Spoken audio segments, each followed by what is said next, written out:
Hello, my sweet little thing. Did you miss me? Oh, what's that? Are you still prattling on about the whole "you can't do this" thing? Oh, but honey, I already have. Look at you. You are tiny. So cute, so tiny.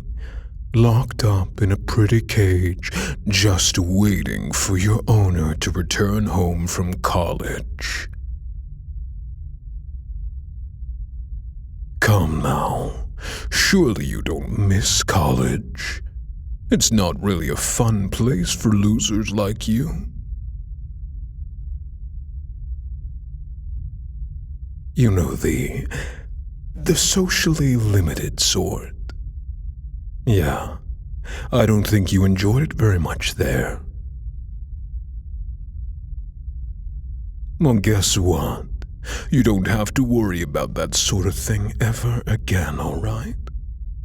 People have noticed you went missing, but no one really knows what happened to you. Before long, the administration will put you on the defaulter list, and then your name will be taken off the roll sheet.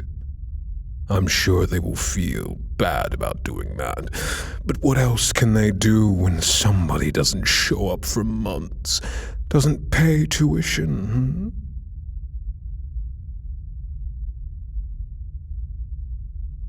This is wrong.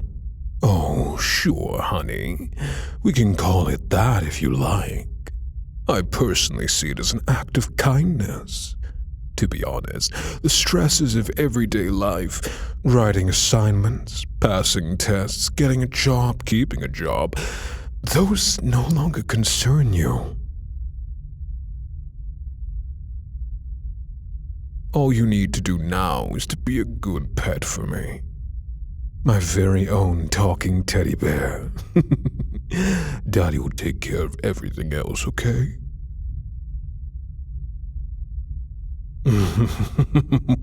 Oh, so grumpy. This will not do. Come here. You sulked in your cage long enough.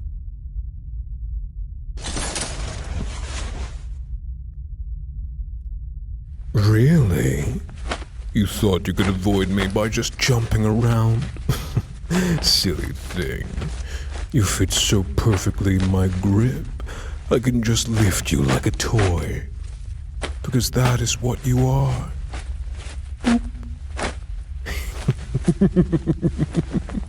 That's it. Keep squirming. I'm sure you'll be able to wriggle out of my grip eventually. Hope keeps the world spinning, after all, but only until you learn about inertia.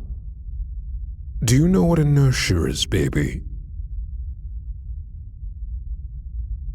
Oh, you do? Of course you do. My teddy bear is so smart. They're the smartest teddy in the woods. I could just eat you up. Literally. It would take some effort, but I could swallow you whole. And you would never be able to make it out again. You would die because the acid in my stomach. You'd get dissolved, absorbed into my flesh. I like to think I would then carry a tiny part of you with me, inside me. We could be together forever, in a way. Doesn't that sound nice?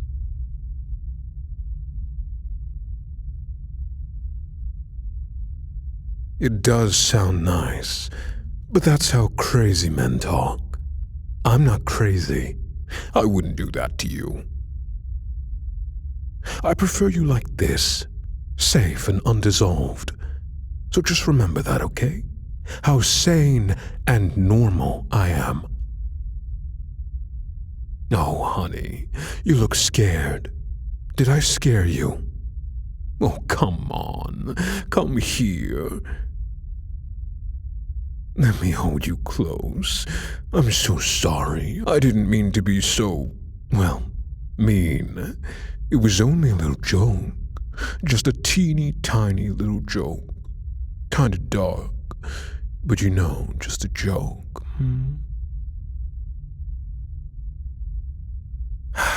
There. Daddy's got you. I know exactly what will cheer you up.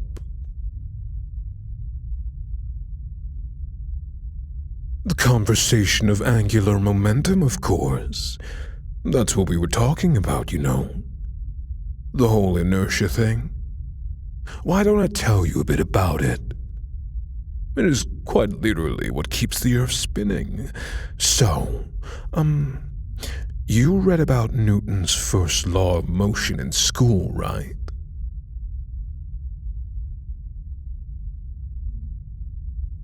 An object not acted upon by any external force continues to be in the same state of motion or rest. Just like you, trapped in my arms and cuddled into me. Like this. This is nice. My poor teddy bear can't go anywhere. But hey, about Newton. So, he was arguably the greatest scientist mind in history of the human race, in fact. But the first law was actually something he borrowed from Galileo. He said it himself, that if he had seen farther than others, it was only by standing on the shoulders of giants. I suppose I'm a giant to you now. We'll have to try that pose later, although I think you would look cuter sitting on my shoulder instead. But I'm getting distracted. It's all your fault for being so cuddly. Bad Teddy. In any case, inertia, that property of opposing change, it was discovered by Galileo, expanded upon by Descartes. Newton took that concept and applied his framework of forces to it. And then we had the first law. Of course, if you say that these days, you'll get a bunch of those Newton fanboys telling you he somehow came up with every single thing on his own. Which is just stupid, because physics is a team sport. I'm sorry, honey. You must be wondering how exactly all of this relates to Earth's spin. That's not what you were wondering. Well, rude. But to tell you the truth, by the time the Earth formed, the solar system was already spinning. Just a huge mess of spinning dust and gases coming together to form planets by a process called accretion. And since the Earth hit the ground running, get it? Since the Earth hit the universe spinning, it just continued to spin, on and on. There's practically zero air resistance in space, and while tidal forces between the Earth and Moon do slow down its speed very slowly, there's nothing to meaningfully decelerate, stop, or otherwise oppose the Earth's rotation. Thus, its angular momentum is preserved, and we don't have to wait 6 months to see the sun like those poor penguins. Fascinating, isn't it? Wait, you don't share my sentiment. Well, you can blame gravity then. It's always gravity. That is what initially set the giant cloud of dust in motion. That is what caused accretion. Gravity is the reason the Earth began to spin and why life exists, and why you and I were born, and ultimately, why I was able to shrink you to your current size by tricking you to drink a very special potion. You want to talk about that, This is your punishment, right? I did this to you so you might have a good hard think and repent your ways. Do you need me to remind you, You sure didn't hesitate while trying to steal my gym clothes, you perv. Oh sure, you were just taking them to the dry cleaners. Do you realize how unbelievable that excuse sounds? Well, why the hell were you taking my gym clothes to the cleaners? I never asked you to do that. Uh-huh. One of your friends told you, right? So they just walked up to you and said the class president was busy and you would be, what? You would be doing them a solid by stealing their laundry? Not stealing, you were just carrying my laundry for a wash. So, you just do what you're told? You carry men's gym clothes without their permission just because their friend asked you to? Refusal was an option, you know. You were just trying to be nice. Okay, weirdo. Whatever. Thanks, I guess, for stealing my gym clothes to just get them cleaned. Cool motive. Still theft.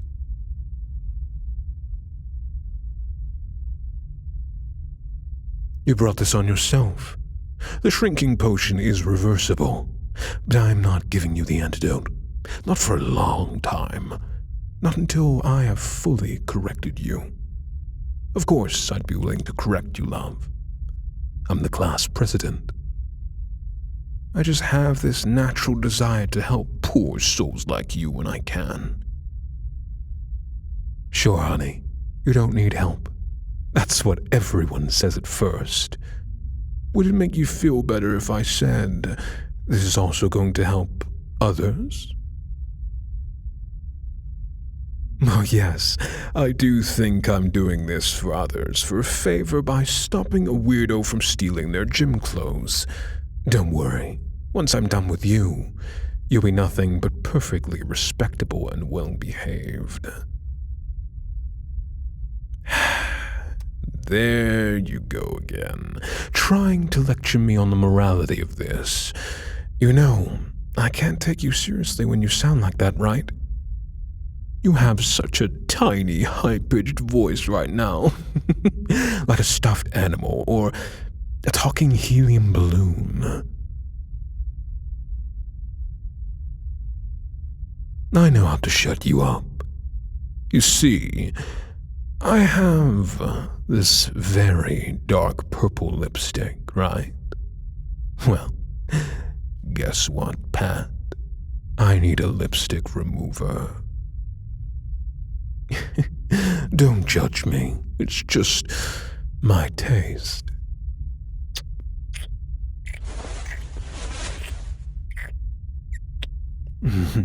You like that, don't you? Look at you, all covered in purple kisses. How adorable. Not so tough now, are ya? What's the matter, hon? Had enough? Oh, but I don't think I have. Not nearly enough.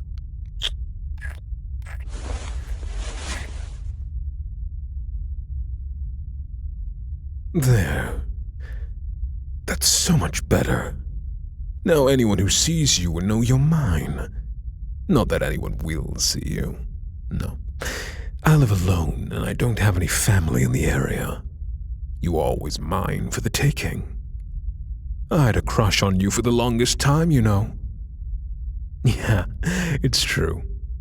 You probably always saw me as the smart, popular guy who wanted nothing to do with you. Always gave you the cold shoulder. Seemed hard to reach, but I often wondered how it would feel to just hold you like this. My very own toy. My teddy bear. It feels nice. Although, I have to be careful not to hold you too close, or else you might suffocate. It's too easy to smother you. Such a vulnerable, hapless little thing. What? You don't like it when I call you that? How tragic. I'm not stopping anytime soon. Pet. I've always been good with exotic potions, with alchemy. It kind of runs in the family, you might say. There's an entire world hidden below the one you know, and you're only now starting to see bits and pieces of it. Hush, little one. My sweet little thing. I might tell you more another time. Daddy has a long day. I only want cuddles with you right now. So be good and try to sleep, okay? We can fall asleep together, share the same dreams. Sounds kind of romantic, not gonna lie. I've been so good for so long. Kept up my grades, made friends, continued the family tradition. I think I deserve a little treat. Something hopelessly sweet to come home to. I like having you around, pet. Close your eyes. Sleep. I promise I'll take care of you. Teddy bears are for life. You have to nurture them, play with them, cuddle them every day. Else they grow sad. I don't want my teddy bear to be sad. It's like I said, I'm going to take care of everything for you. And all you have to do is be my good pet. Forever, preferably. Forever. I think I like the sound of that.